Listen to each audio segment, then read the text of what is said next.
नमस्कार, स्वागत है आपको मार्केट टाइम्स में। इस वक्त आप देख रहे हैं बाजारों की चाल। मैं निशा गुप्ता। बात करेंगे बाजारों की चाल में कम्युनिटी बाजार को लेकर और जानेंगे जिस हिसाब से बाजारों के अंदर ट्रेडिंग देखने को मिली है और पूरा एक साल कैसा रहा है यहाँ पर कम्युनिटी मार्केट के लिए। अप्रैल 2020 से लेकर अब अप्रैल 2021 तक का बाजार कैसा देखने को मिल चुका है, क्या क्या चेंजेस देखने को मिले और कितना उछाल और कितनी नरमी देखने को मिल चुकी है। बात करेंगे सबसे पहले आज हम चने की कीमतों के अंदर पिछले एक साल के अंदर काफ़ी अच्छी खासी बढ़त देखने को मिली है। चने के अंदर हमने लगातार चने को एमएसपी से नीचे ट्रेड होते हुए देखा। 2020 के अंदर चने के अंदर शुरुआती महीनों में लगातार बाजारों के अंदर एक गिरावट रही, या ये कहें कि एक रेंज बाउंड के अंदर लगातार चना ट्रेड होता हुआ नजर आया। उसके बाद चने की कीमतों में यहाँ पे सुधार देखने को मिला। चने की कीमतों की गिरावट लगातार बढ़ती हुई नजर आई थी। जब हमने चने को यहाँ पर लगभग हमने मार्च के बाद से भी बाजारों के अंदर 4100 का ही लेवल आते हुए देखा था। चना 4100-4200 के इर्द गिर्द घूमता हुआ नजर आ रहा था, जो कि 5100 की एमएसपी से लगभग 1000 रुपये नीचे है। तो 4000 से 4200 का लेवल वाला चना अब अच्छी खासी खरीदारी की तरफ देखने को मिला है। और एक साल की अगर हम बात करें तो चने की कीमतों के अंदर बेहतर मुनाफा देखने को मिला है। चने का बाजार जो हमने 1 अप्रैल 2020 को देखा था वो रहा था 4100 के आसपास, 4148 के पास बाजारों के अंदर ट्रेडिंग देखने को मिली थी। उसके बाद हमने चने के अंदर यहाँ पे खरीदारी आती हुई देखी और 2020 के अंत तक हमने चने की कीमतों के अंदर बेहतर इजाफा देखा, 5600 का लेवल। और उसके बाद अप्रैल 2021 के अंदर चने की कीमतों के अंदर बेहतर मुनाफा है, जो 5450 के लेवल पर हम देख चुके हैं। यानी 2021 का जो हाई रहा है चने को लेकर 5450 रुपये रहा है और बाजारों में 1302 रुपये का बेहतर मुनाफा यहाँ पर कमा लिया है और लगभग 31% से ज़्यादा का उछाल यहाँ पर चना दिखा चुका है। चने की कीमतों की तेजी लगातार बढ़ने वाली है। चने की कीमतों को लेकर जानकार ये कह रहे हैं, जिस हिसाब से हमने चने की कीमतों के अंदर पिछले एक हफ्ते के अंदर 10% से ज़्यादा का इजाफा देखा, लगभग हमने 12 से 13% का इजाफा एक हफ्ते के अंदर आते हुए देखा। उसके बाद बाजारों के अंदर अभी भी इजाफे की आगे बात की जा रही है कि पॉजिटिव इंडिकेशन है, फंडामेंटल काफ़ी स्ट्रांग है। बाजार आने वाले वक्त में और तेज़ी की तरफ ही देखने को मिलने वाले हैं। एक साल की अगर हम बात करें तो जब बाजार यहाँ पर अप्रैल 2020 के अंदर ट्रेड हो रहा था तो उस वक्त बाजारों के अंदर 4100-4150 के पास लेवल देखने को मिले थे। 1 अप्रैल की क्लोजिंग में 4148 के पास रही। उसके बाद बाजार यहाँ पर 4148 के पास ही एक टिके हुए रहे और 4300 तक का एक लेवल देखने को मिला था। 4300 के पास जब बाजार गए वहाँ से फिर से एक करेक्शन देखने को मिली और हमने बाजारों को 4000 के नीचे भी चने के अंदर ट्रेडिंग देखी थी।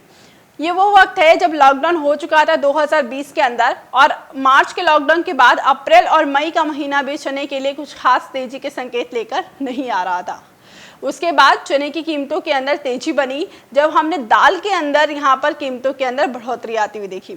आपको बता दें, लगभग हमने जिस हिसाब से लॉकडाउन लगा था उसके अंदर यहाँ पर सारे ही जो कहीं भी गतिविधियाँ नहीं हो रही थी, एक्सपोर्ट इंपोर्ट नहीं हो रहा था, आयात निर्यात कहीं से भी आसपास से भी नहीं किया जा रहा था, संपूर्ण लॉकडाउन भारत के अंदर घोषित किया गया। उसके बाद यहाँ पर दालों की कीमतों के अंदर जो रिटेल में दाल है वो बढ़ते हुए नजर आए थे, लेकिन मंडियों के अंदर जो दाल थे और जो किसानों के पास थे उसकी बिकवाली नहीं हो पाई थी। उसके बाद हमने जुलाई के बाद से दालों की कीमतों के अंदर एक बहुत अच्छी खासी तेजी आती हुई देखी। जुलाई वो वक्त था जब कोरोना की परिस्थितियों के बाद, महामारी के बाद जो संपूर्ण लॉकडाउन था उसके बाद से अनलॉक की तरफ भारत बढ़ता हुआ नजर आया था। जुलाई में जब अनलॉक की तरफ हम बढ़ रहे थे तो वहाँ से दालों की कीमतों के अंदर एक हल्की सी तेजी देखने को मिली थी। दालों की कीमतों की तेजी इस तरह से बढ़ती हुई नजर आई कि अक्टूबर तक दालों के दाम आसमान पर पहुँच गए।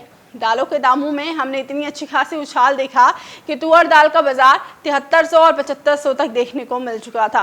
मूंग दाल का बाजार 9000 तक देखने को मिला था। आपको बता दें यहाँ पर एक जो दालों की तेजी का सबसे बड़ा कारण उस वक्त जो देखने को मिल रहा था 2020 के जुलाई से लेकर अक्टूबर तक जो तेजी बनी थी उसकी सबसे बड़ी वजह यही मानी जा रही थी कि दालों का आयात ना होना। दालों का आयात पर अभी भी भारत काफ़ी हद तक निर्भरता की ओर ही है। अभी भी आत्मनिर्भर भारत नहीं बन पाया दालों को लेकर पूरे तरीके से। हालांकि पहले जो हम 30 से 35 लाख मीट्रिक टन देखते थे दालों का आयात, अब वो कम होकर 15 तक ही रह गया। यानी 50% आत्मनिर्भरता की ओर तो जरूर बढ़े हैं, लेकिन अभी संपूर्ण आत्मनिर्भर नहीं बन पाए हैं दालों के मामले में। जब हमने जुलाई में बाज़ारों को देखा तो वहाँ से तेज़ी बढ़नी शुरू हुई। उसके बाद से दाल इंडस्ट्री जो थी या दाल मिल एसोसिएशन के जितने भी प्रधान थे उन्होंने दालों का आयात को लेकर यहाँ पर सरकार से चर्चाएं शुरू कर दी। जब दालों का आयात को लेकर चर्चाएं चल रही थी उस वक्त के बाद हमने दालों का आयात का लाइसेंस जो जारी होते हुए देखा वो अक्टूबर के महीने में देखा, जो कि हर साल हम लगभग जुलाई से अगस्त के महीने में दालों का आयात का लाइसेंस जारी होते हुए देख पाते हैं। तो दालों का आयात का लाइसेंस जो जारी होना चाहिए था उस वक्त देखने को नहीं मिला। उसके बाद दालों की कीमतों के अंदर बहुत ही अच्छी खरीदारी देखने को मिली आयात ना होने की वजह से। फिर अक्टूबर के महीने में जब दालों का आयात को लेकर लाइसेंस जारी किए गए और कहा गया कि अब दालों का आयात यहाँ पर करा जाएगा, 1 अक्टूबर को हमने लगभग यहाँ पर लाइसेंस को आसपास से यहाँ जारी होते हुए देखा। और यहाँ पर जब लाइसेंस जारी किए गए तो 13 अक्टूबर को लाइसेंस जारी करने की यहाँ पर सिफारिश को मान लिया गया और आयात करने के लिए कह दिया गया कि अब आयात किया जा सकता है दाल। लेकिन इसकी जो अवधि थी वो लगभग 15 दिन की दी गई थी। 15 दिन की अवधि में यहाँ पर दालों का आयात करना काफ़ी मुश्किल था कारोबारियों के लिए, क्योंकि 15 दिन के अंदर अगर वो दालों का आयात करते भी है तो अभी पेपर वर्क करने में उनको लगभग 10 दिन का वक्त लग जाता है। तो यहाँ पर लेकर फिर से चर्चाएं शुरू हो गई कि दालों का आयात का लाइसेंस जब सरकार जारी कर रही है तो वक्त क्यों नहीं सही दे रही ताकि दालों का आयात भी हो सके, क्योंकि लगभग 4 लाख मीट्रिक टन दालों का आयात का लाइसेंस जारी किया गया था। और जब तुअर दाल के 4 लाख मीट्रिक टन का आयात लाइसेंस जारी किया गया तो 15 दिन की अवधि के अंदर उतना दाल का आयात होना नामुमकिन था। यहाँ पर जिस हिसाब से दालों का आयात का लाइसेंस जारी होने के बावजूद भी कीमतें रुकी नहीं, थमी नहीं, फिर भी तेजी की तरफ देखने को मिली।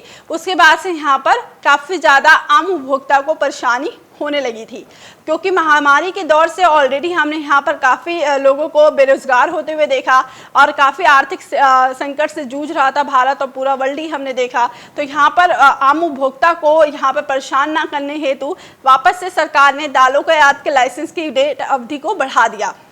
वो साल था जब दालों का आयात हमने नवंबर और अक्टूबर के बीच में आते हुए देखा। पहले नवंबर तक की अवधि दी गई थी, 15 नवंबर तक की, उसके बाद उसको बढ़ाकर सीधा 31 दिसंबर तक कर दिया गया। जब दालों का आयात के लिए 1.5 महीने का वक्त दिया गया तुअर दाल के लिए, तब हमने दालों की कीमतों के अंदर थोड़ी सी नरमी आती हुई देखी। और इसके साथ ही सर्दियों का मौसम चल रहा था तो उस वजह से दालों की कीमतों के अंदर गिरावट रही। लेकिन नवंबर और अक्टूबर का ही वो महीना था जब हमने चने के अंदर बेहतर इजाफा देखा। 5600 के पार यहाँ पर चने के अंदर खरीदारी देखने को मिली थी। जिस हिसाब से 5600 के ऊपर यहाँ पर चने के अंदर खरीदारी देखने को मिली थी, क्योंकि सारी ही दालें बढ़ रही थी और फेस्टिवल डिमांड होने की वजह से यहाँ पर चने के अंदर भी एक तेजी के संकेत देखने को मिल रहे थे। तो अगर हम कंपेयर करते हैं नवंबर तक, 1 अप्रैल 2020 से लेकर यहाँ पर 1 नवंबर 2020 तक की स्थिति की बात करें तो इस अवधि के अंदर भी हमने दालों की कीमतों के अंदर और उसके साथ ही यहाँ पर जो चने की कीमतें थी लगभग 35% का इजाफा दिखाती हुई नजर आई थी। वहाँ से बाजार सर्दियों में दालों की डिमांड कम हुई और चने की डिमांड कम हुई, बाजारों के अंदर गिरावट रही। वहीं नवंबर के अंदर बुआई का रकबा सामने आने लग गया चने को लेकर। चने के बुआई का रकबा जब सामने आया तो ये कहने को मिला कि चने के बुआई के अंदर बेहतर इजाफा देखने को मिल रहा है, क्योंकि यहाँ पर चने की एमएसपी भी बढ़ी थी, 5100 रुपये प्रति क्विंटल कर दी गई। और उसके साथ ही यहाँ पर चने की एमएसपी बढ़ाने के साथ साथ कीमतें काफ़ी अच्छी रही थी। तो कीमतें अच्छी रहने की खबरों की वजह से भी यहाँ पर किसानों ने दालों की फसल की तरफ रुख करा और चने की फसल की तरफ रुख करा, जिसकी वजह से हमने अरहर दाल का रकबा और उसके साथ ही यहाँ पर चने का रकबा भी बढ़ता हुए देखा। लेकिन चने का रकबा बढ़ा और अरहर का रकबा बढ़ा, लेकिन यहाँ पर मौसम उनके लिए प्रतिकूल नहीं रहा, जिसकी वजह से हमने कीमतों के अंदर बहुत बड़ी गिरावट आती हुई देखी। और अरहर दाल की कीमतों के अंदर जो एक गिरावट का मौसम देखने को मिला था, उस वक्त हमने जब लाइसेंस जारी किए गए थे नवंबर दिसंबर में, वहाँ से बाजार तेजी की तरफ देखने को मिल चुका है। अब बाजार अरहर दाल का वापस से तेजी की तरफ देखने को मिल रहा है, क्योंकि फसलों का अनुमान जो लगाया गया था वहाँ से बाजारों के अंदर एक जो फसलों का अनुमान लगाया गया था कि रकबा बढ़ा है तो प्रोडक्शन बढ़ेगा, लेकिन यहाँ पे मौसम सही ना होने की वजह से फसलें नुकसान हुई, जिसकी वजह से अरहर दाल की कीमतों में तेजी देखने को मिली। मार्च के महीने में हम यहाँ पर तुअर दाल और उसके साथ ही मूंग दाल के अंदर और उड़द दाल के लिए आयात के लाइसेंस दोबारा जारी होते हुए देख चुके हैं। अब दोबारा से आयात के लाइसेंस जारी कर दिए गए हैं आने वाले वक्त के लिए। तो इस साल के लिए दालों का आयात का लाइसेंस जारी होने के बावजूद दालों की कीमतों के अंदर तेजी है, क्योंकि यहाँ पर मंडियों के अंदर दाल अब बहुत कम लेवल में आ रही है, कभी कम मात्रा में देखने को मिल रही है। चने के अंदर भी रकबा काफ़ी अच्छा खासा देखने को मिला था, उसकी वजह से ऐसा लग रहा था कि बाज़ारों के अंदर जो रकबा अच्छा है तो कीमतें के अंदर गिरावट आएगी, क्योंकि यहाँ पर बुआई का रकबा बढ़ता हुआ नजर आया। लेकिन मौसम अच्छा ना होने की वजह से यहाँ पे कीमतों के अंदर एक बहुत बड़ी तेज़ी देखने को मिल चुकी है।